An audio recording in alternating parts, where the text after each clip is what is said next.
buddy. I'm in Canada, in Windsor, Ontario. Right now, it says thanks to the freaking COVID and bullshit, 600,000 for a not even good old house. I mean, livable but old. New house, you're looking probably minimum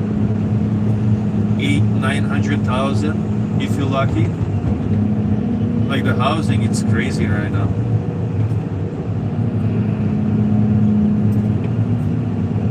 Because a lot of people start moving from the big cities, right? Like Toronto area and stuff, towards us. Here only like 200,000 city. It's a small one. Before was really good, but now it's crazy. Well, I remember when my parents bought the house 2004, they paid 160,000. The same house now, to build new one, 900,000.